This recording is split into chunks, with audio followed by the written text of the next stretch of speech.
ಆ, ಸ್ನೇಹಿತರೆ, ಭಾಷಣ ಮತ್ತು ವ್ಯಕ್ತಿತ್ವಕ್ಕೂ ಇದೇ ಸಂಬಂಧ. ಸರ್, ಭಾಷಣ ಮಾಡೋದಕ್ಕೂ ವ್ಯಕ್ತಿತ್ವಕ್ಕೂ ಹೇಗೆ ಸರ್? ನಾವು ಬರೀ ಕಲ್ತ್ಕೊಂಡ್ಬಿಟ್ರೆ ಸಾಕಲ್ವಾ? ಭಾಷೆ ಚೆನ್ನಾಗಿದ್ಬಿಟ್ರಾಯ್ತು. ನಮ್ಗೆ ಏನು ಗೊತ್ತು ಎಲ್ಲ ಮಾತಾಡ್ಬಿಡ್ಬೋದು ಸರ್ ಅಂತ ಹೇಳ್ತೀರಾ. ನಾನು ಆ್ಯಕ್ಚುಲಿ ನುಡಿಗನ್ನಡಿ ಅಂತ ನನ್ನ ಮೊದಲ ಭಾಷಣ ಕುರಿತ ಪುಸ್ತಕದಲ್ಲಿ ಬರೆದಿದ್ದೆ. ಮೊದಲನೇ ಚಾಪ್ಟ್ರೇ ಭಾಷಣ ಮತ್ತು ವ್ಯಕ್ತಿತ್ವ ಅಂತ ಹೇಳಿದೆ. ಕಾರಣ ಏನ್ಸಂದ್ರೆ, ನಿಮ್ಮ ವ್ಯಕ್ತಿತ್ವದಲ್ಲಿ ಮಾರ್ಪಾಡಾಗದಿದ್ದರೆ, ಅಕಸ್ಮಾತ್ ನೀವೊಬ್ಬ ನಕಾರಾತ್ಮಕ ವ್ಯಕ್ತಿಯಾಗಿದ್ದರೆ, ಆ ನಕಾರಾತ್ಮಕ ವಿಚಾರಗಳೇ ನಿಮ್ಮ ಭಾಷಣದಲ್ಲಿಯೂ ಬರ್ತಾ ಇರುತ್ತೆ ಅಂತ ನನಗನ್ಸಿದೆ ಸ್ನೇಹಿತರೆ. ಅದಕ್ಕೋಸ್ಕರ ಇಷ್ಟು ಹೇಳ್ತಾ ಇದ್ದೀನಿ. ಹಾಗಾದರೆ ಸರ್, ನನ್ನ ವ್ಯಕ್ತಿತ್ವ ಅರ್ಥ ಮಾಡ್ಕೊಳ್ಳೋದು ಹೇಗೆ?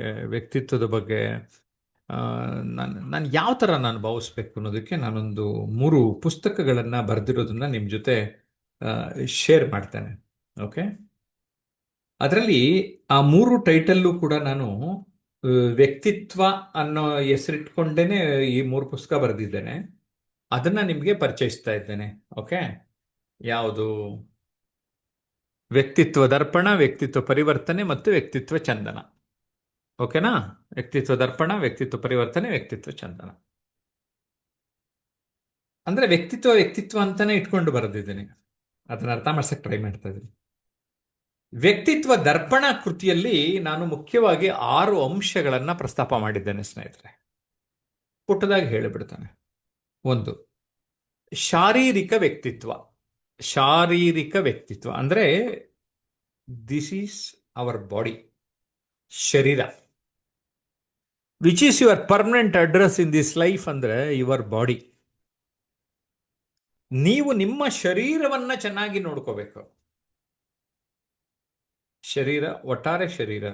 ನನ್ನ ಆರೋಗ್ಯ ಸರಿ ಇಲ್ಲ ಅಂದಾಗ ನಾನು ವೇದಿಕೆ ಮೇಲೆ ಬಂದು ಚೆನ್ನಾಗಿ ಮಾತನಾಡೋದಕ್ಕೆ ಸಾಧ್ಯ ಆಗದೇ ಇರಬಹುದು.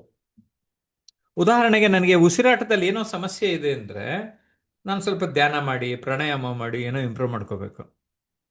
ಅಂದರೆ physically some issue, some problem. ನನಗೇನೋ ನೋವಿತ್ತು ಅಂದರೆ ನನಗಲ್ಲಿ ಮಾತಾಡೋಕ್ಕಾಗಲ್ಲ. ಆ ಒಂದು ದೃಷ್ಟಿನಲ್ಲಿ ಹೇಳ್ತಾ ಇದ್ದೀನಿ. ಸೊ, ಶಾರೀರಿಕ ವ್ಯಕ್ತಿತ್ವ. ಮಾನಸಿಕ ವ್ಯಕ್ತಿತ್ವ. ನನ್ನ ಮನಸ್ಸು ಸ್ಪಷ್ಟವಾಗಿರಬೇಕು. ನನ್ನ ಮನಸ್ಸು ತಿಳಿಯಾಗಿರಬೇಕು. ನೂರಾರು ವಿಚಾರಗಳನ್ನು ತಲೆಯಲ್ಲಿ ತುಂಬಿಟ್ಟುಕೊಂಡರೆ ಒಂದು ವಿಚಾರವನ್ನ ಮಾತಾಡಕ್ಕೆ ಹೋದಾಗ ನೂರಾರು ವಿಚಾರಗಳು ನನ್ನ ತಲೆಗೆ ಬಂದು ನಾನು ಮಾತನಾಡಲು ಆಗುವುದಿಲ್ಲ. ಹಾಗಾಗಿ ಓಕೆ, ಮನಸ್ಸನ್ನ ಚೆನ್ನಾಗಿಟ್ಕೋಬೇಕು. ಅದ್ರ ಜೊತೆಗೆ ನಾವು ವಾಟರ್ ಟ್ಯಾಂಕ್ ಉದಾಹರಣೆ ಕೊಡ್ತಾ ಇರ್ತೀನಿ. ಟ್ಯಾಂಕಲ್ಲಿ ಇಲ್ಲಿ ಏನಾದ್ರು ಇದ್ದರೆ ಬಾಯಿನಲ್ಲಿ ಇದು ನಲ್ಲಿ ಆದರೆ ಟ್ಯಾಪ್ ಆದರೆ, ಬಾಯಿ ಟ್ಯಾಪ್ ಆದರೆ, ಇದು ಟ್ಯಾಂಕ್ ಆದರೆ, ಈ ಟ್ಯಾಂಕಲ್ಲಿ ಏನಾದ್ರು ಇದ್ದರೆ ಇಲ್ಲಿ ಬರೋದು. ಇಲ್ಲೇನೂ ಇಲ್ಲ, ಇಲ್ಲಿ ಖಾಲಿ ಅಂದರೆ ಏನೂ ಬರಲ್ಲ. ತುಂಬ ಏನೇನೋ ಹಾಕ್ಬಿಟ್ಟಿರ್ತೀರಿ ಕಳೆ, ನೀರಿರೋ ಜಾಗದಲ್ಲಿ ಕಲ್ಲು ಅದು ಇದು ಮಣ್ಣು ಹಾಕಿದರೆ ಅದು ಎಗೈನ್ ಇಲ್ಲೂ ಬರಲ್ಲ. ಅಂದರೆ ನೂರಾರು ಥರ ತಲೆ ಒಳಗೆ ತುಂಬ್ಕೊಂಡಿದ್ರೆ ಅದನ್ನು ಕ್ಲಾರಿಟಿ ಮಾಡ್ಕೊಳ್ಳಿ. ಅನ್ಲರ್ನಿಂಗ್ ಅಂತೀವಿ. ಎಷ್ಟೋ ಸರಿ ನಮ್ಗೆ ಜಾಸ್ತಿ ಏನೇನೇನೋ ಬೇಡವಾದದ್ದು ಗೊತ್ತಿದ್ರೆ ಅದು ಅನ್ಲರ್ನ್ ಮಾಡಿ ತಿಳಿಗೊಳಿಸ್ಕೊಳ್ಳಿ. ಮನಸ್ಸಿಗೆ, ಮಾನಸಿಕವಾಗಿ ಅದು ಸಹಾಯ ಆಗತ್ತೆ ಅಂತ. ಇನ್ನು ಬೌದ್ಧಿಕ, ಇಂಟೆಲೆಕ್ಚುಯಲ್ ಪರ್ಸನಾಲಿಟಿ ಅಂತ ಕರೀತೇವೆ, 3ನೆಯ ಅಂಶ. ಅದರಲ್ಲಿ ಅನಲಿಟಿಕಲ್ ಕೇಪಬಿಲಿಟಿ, ವಿಶ್ಲೇಷಣಾ ಸಾಮರ್ಥ್ಯ, ವಿಚಾರಗಳನ್ನು ವಿಶ್ಲೇಷಣೆ ಮಾಡೋದು. ಪ್ರಾಬ್ಲಮ್ ಸಾಲ್ವಿಂಗ್ ಮೈಂಡ್ಸೆಟ್, ಸಮಸ್ಯೆ ನಿವಾರಣೆ ಮನಸ್ಥಿತಿ. ಎಂಥದ್ದೇ ಸಮಸ್ಯೆ ಇರಲಿ, focus on solutions not on the problems. And decision making capability, ನಿರ್ಧಾರ ಕೈಗೊಳ್ಳುವಿಕೆ. ಇವು 3 ತುಂಬ ಪ್ರಮುಖವಾದ ಅಂಶಗಳನ್ನು ನಮಗೆ ಅರ್ಥ ಮಾಡಿಸ್ತವೆ. ಜೊತೆಗೆ ಕ್ರಿಯೇಟಿವಿಟಿ, ಸೃಜನಾತ್ಮಕತೆ ಮತ್ತು ಒಟ್ಟಾರೆ ಮೆಚೂರಿಟಿ ಬರಲಿಕ್ಕೆ ಈ ಒಂದು ಬೌದ್ಧಿಕ ವ್ಯಕ್ತಿತ್ವ ಸಹಾಯ. Got it? ಸೊ, ಯಾರ್ದಾರು ಭಾಷಣ ತುಂಬ ಚೆನ್ನಾಗಿದೆ ಅಂದರೆ ಅವರ ಬೌದ್ಧಿಕ ವಿಚಾರಧಾರೆ, ಚಿಂತನೆ, ಅಂಥವ್ರನ್ನ ನಾವು ಚಿಂತಕರು ಅಂತ ಕರೀತೇವೆ. ಓಕೆ. ಭಾವನಾತ್ಮಕ ವ್ಯಕ್ತಿತ್ವ. ಭಾವನೆಗಳು ಭಾವನೆಗಳು ನಮ್ಮ ಬದುಕಿಗೆ ಮುದ ನೀಡುತ್ತವೆ. ಈ ಭಾವನೆಗಳೇ ನಮಗೆ ಸಂತೋಷವನ್ನು ತಂದುಕೊಡುತ್ತವೆ. ಆ ಭಾವನಾತ್ಮಕ ಲೋಕವನ್ನು ಸರಿಯಾಗಿ ಅರ್ಥೈಸಿಕೊಂಡು ಪ್ರೀತಿ, ಮಮತೆ, ಮಮಕಾರ, ಸಹಕಾರ ಎಲ್ಲವನ್ನ ಅರ್ಥ ಮಾಡಿಸ್ತವೆ.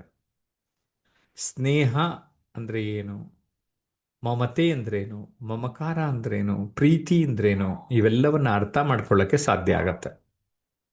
ಅದನ್ನ ಅರ್ಥ ಮಾಡಿಕೊಂಡು ನೀವೊಬ್ಬ ಪ್ರಬುದ್ಧ ವ್ಯಕ್ತಿ ಆಗ್ಬೇಕಂದ್ರೆ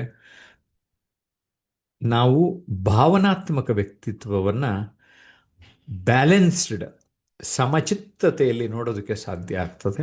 ಯಾಕೆಂದರೆ ಬದುಕಿನಲ್ಲಿ ಸಂತೋಷವನ್ನು ನೀವು ಬಯಸಿದರೆ ಆ ಭಾವನಾತ್ಮಕತೆ, ಬಾಂಧವ್ಯ ವೃದ್ಧಿಯಾಗಬೇಕು. ಇದನ್ನು ಅರ್ಥ ಮಾಡ್ಕೊತೀರಿ. ಇನ್ನು ಸ್ಪಿರಿಚುವಲ್ ಪರ್ಸನಾಲಿಟಿ ಅಥವಾ ಆಧ್ಯಾತ್ಮಿಕ ವ್ಯಕ್ತಿತ್ವ ಅಂತ ಅಂದಾಗ ಕೇವಲ ನಾವು ದೇವರು, ದಿಂಡ್ರು, ಧರ್ಮ ಇಷ್ಟಕ್ಕೆ ಸೀಮಿತಗೊಳಿಸ್ಕೋಬೇಕಾಗಿಲ್ಲ. Being good and doing good ಅಂದರೆ ನಾವು ಒಳ್ಳೆಯರಾಗಬೇಕು, ಬೇರೆಯವ್ರಿಗೂ ಒಳ್ಳೆಯರಾಗಕ್ಕೆ ಬಿಡೋದು. ಬೀಯಿಂಗ್ ಪಾಸಿಟಿವ್, ಸಕಾರಾತ್ಮಕವಾಗಿರೋದು. ಎಲ್ಲರೂ ಹ್ಯೂಮನ್ ಬೀಯಿಂಗ್, ಆದರೆ are you being human? Being human ಆಗೋದು, ಮಾನವೀಯತೆ ಮೆರೆಯೋದು ತುಂಬ ಮುಖ್ಯ ಆಗುತ್ತೆ. ಆರನೆಯ ಅಂಶ ವ್ಯಕ್ತಿತ್ವದ ಬೆಳವಣಿಗೆಯಲ್ಲಿ ಬಹುಮುಖ್ಯ ಪಾತ್ರವನ್ನು ವಹಿಸುವಂಥದ್ದು ಆರ್ಥಿಕ ವಿಚಾರಗಳು. ಹಣವನ್ನು ಗಳಿಸುವ ಬಗೆ, ಉಳಿಸುವ ಬಗೆ, ಬೆಳೆಸುವ ಬಗೆ, ಇದರ ಬಗ್ಗೆ ನಾವು ಆರಂಭದ ದಿನಗಳಿಂದನೇ ಗಮನ ಕೊಟ್ಕೊಂಡು ಜೀವನದಲ್ಲಿ ಬೆಳವಣಿಗೆಯನ್ನು ಕಾಣಬೇಕು. ಸೊ ಈ ವ್ಯಕ್ತಿತ್ವ ದರ್ಪಣ ಅನ್ನೋ ಕೃತಿಯಲ್ಲಿ ಈಗ ನಾನು ಏನು ಹೇಳಿದೆ, ಆ 6 ಅಂಶಗಳು ವ್ಯಕ್ತ ಆಗಿದೆ.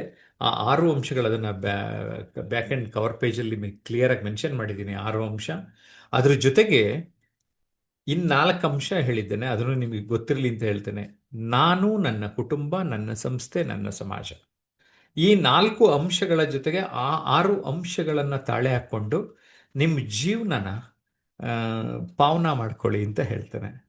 ಸ್ನೇಹಿತರೆ, ನನ್ನ ಮಾಸ್ಟರ್ ಪೀಸ್ ವ್ಯಕ್ತಿತ್ವ ಪರಿವರ್ತನೆ. ಈ ಪುಸ್ತಕ ಓದಿದವರೆಲ್ಲ ಜಯಪ್ರಕಾಶ್ ನಾಗತಿಹಳ್ಳಿಯವರ ಭಗವದ್ಗೀತೆ ಇದು ಅಂತ ಹೇಳ್ತಾ ಇದ್ದಾರೆ. ನನಗೂ ಖುಷಿ ಕೊಟ್ಟಿದೆ. ಈ ಪುಸ್ತಕ ಓದಿದ್ರೆ 36 ಅಂಶಗಳು, ಎತ್ತರೆತ್ತರಕ್ಕೇರಲು 36 ಮೆಟ್ಟಿಲುಗಳನ್ನು ನಾನು ನೀಡಿದ್ದೇನೆ. ವ್ಯಕ್ತಿತ್ವ ಪರಿವರ್ತನೆ ಅಥವಾ ಪರ್ಸನಾಲಿಟಿ ಟ್ರಾನ್ಸ್ಫಾರ್ಮೇಷನ್ ಅಂತ ಬೇರೆ ವಿಡಿಯೋಗಳಲ್ಲಿ ನಾನೀಗಾಗಲೇ ಹಲವಾರು ವಿಡಿಯೋಗಳನ್ನು ಪೋಸ್ಟ್ ಮಾಡಿದ್ದೇನೆ. ಈ ಪುಸ್ತಕದ ಬಗ್ಗೆ ಡೀಟೇಲ್ ಆಗಿ ಅಲ್ಲಿ ಮಾಹಿತಿಯನ್ನು ಪಡೆಯಿರಿ, ಅಥವಾ ಪುಸ್ತಕನೇ ಕೊಂಡು ಓದಿ. ಇವೆಲ್ಲವೂ ಕೂಡ ಸಪ್ನಾ ಬುಕ್ ಹೌಸ್ನಲ್ಲಿ ಲಭ್ಯ ಇರ್ತದೆ. Amazon.in ಕೂಡ ಇಂಗ್ಲಿಷ್ ಪುಸ್ತಕ. ವಿಶೇಷವಾಗಿ ಈ 2 ಕೃತಿಗಳು, ವ್ಯಕ್ತಿತ್ವ ದರ್ಪಣ, ಪರ್ಸನಾಲಿಟಿ ಮಿರರ್ ಟ್ರಾನ್ಸ್ಫಾರ್ಮ್ಸ್ ಯು ಅನ್ನುವ ಟೈಟಲಲ್ಲಿ, ಇದರಲ್ಲಿ ಪರ್ಸನಾಲಿಟಿ ಟ್ರಾನ್ಸ್ಫಾರ್ಮೇಷನ್ ಇನ್ಸ್ಟಂಟ್ಲಿ ಅಂತ ಶೀರ್ಷಿಕೆಯಲ್ಲಿ ಅಮೆಝಾನ್ನಲ್ಲಿ ಸಿಗ್ತದೆ. ಇನ್ನೊಂದು ನಿಮ್ಗೆ ಹೇಳಬೇಕು, ನಾನು ಸುಮಾರು 20 ವರ್ಷದಿಂದ ಅನ್ಸುತ್ತೆ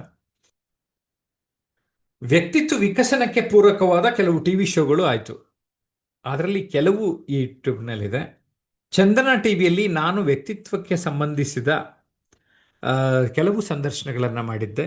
ವ್ಯಕ್ತಿತ್ವ ಚಂದನ, ಇಲ್ಲಿ 10 ಸಂದರ್ಶನಗಳು, 10 ವ್ಯಕ್ತಿತ್ವ ವಿಕಸನಕ್ಕೆ ಪೂರಕವಾದ ವಿಚಾರಗಳು ದಾಖಲಾಗಿದೆ.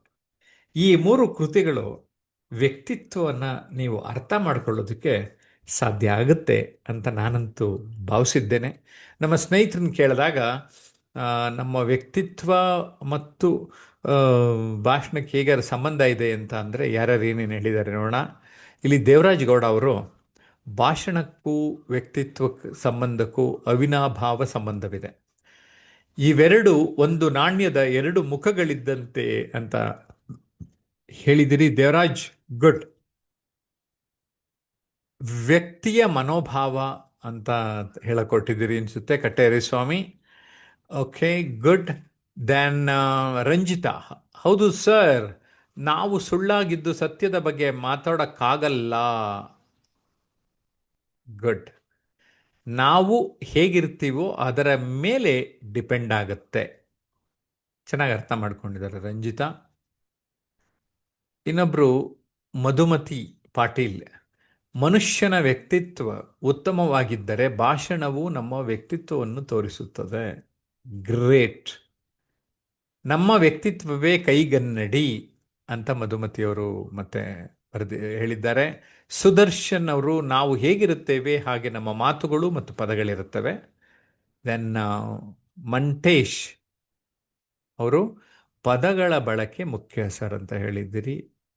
ತಾವು ಕೂಡ ಸರಿ. ಕಾರಣ ಏನಂದರೆ ನಾವು ಭಾಷೆ ಅಂದ್ರೆ ಇನ್ನೇನಿಲ್ಲ, ಪದಗಳು.